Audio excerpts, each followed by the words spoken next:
Another communication mechanism that the police department has is their advisory councils, and depending on who's sitting around the table, resources will be allocated towards the issues that come up at those monthly meetings. So barriers are actually having people call 911 or be a part of those community meetings, which is all about communication, which is all about correcting the perception and understanding that the police department has of various neighborhoods. So the more communication we are as residents, we have with the police department, the more they would understand what types of resources we would like to bring to our neighborhood, because public safety is not all about policing.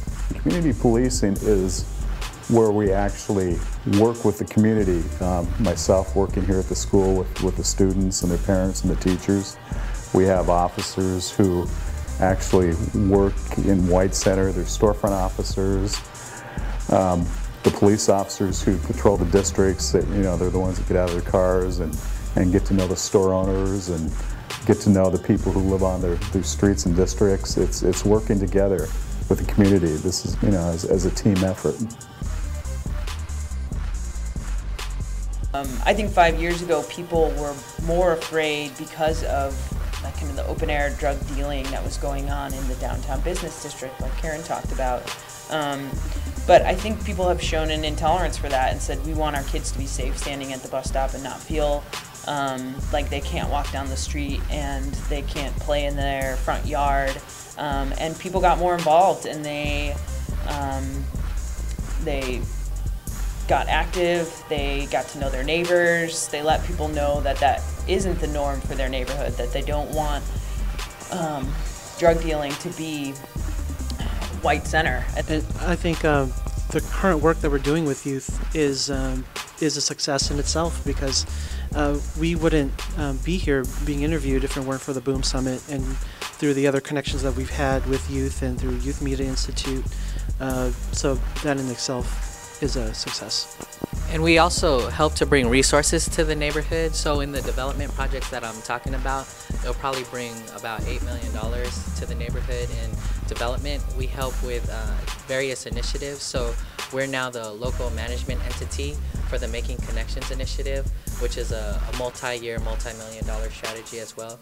And we're currently working on the King County Food and Fitness initiative, which I believe is a multi-year, 5 to 8 year initiative that'll bring health resources and fitness resources to White Center.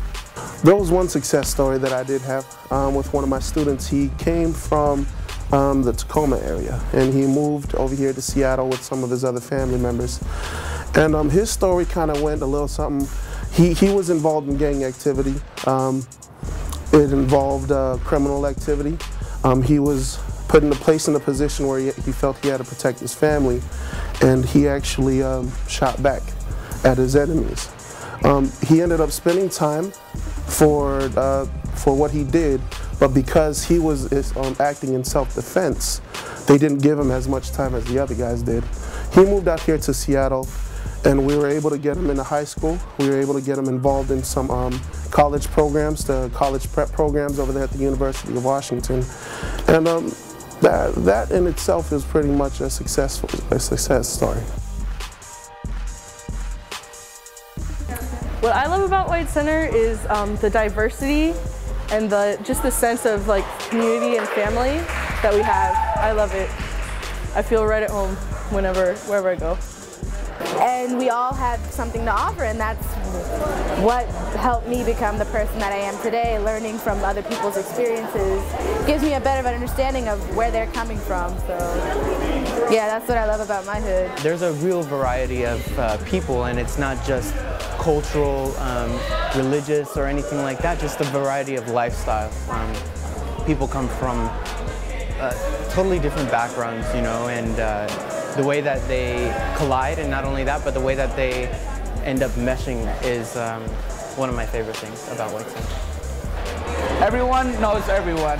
We're a really tight community. You know, there's a lot of living spaces nearby, and so the second you meet someone, you're pretty much automatically close with them, which is always great. And I'm gonna get some of my friends to go to other organizations so they know what's up, because they too want to make a difference, but they don't know how to. So I'm gonna try to gather everyone and just spread them everywhere and show them, hey, you can make a change. Here's your chance.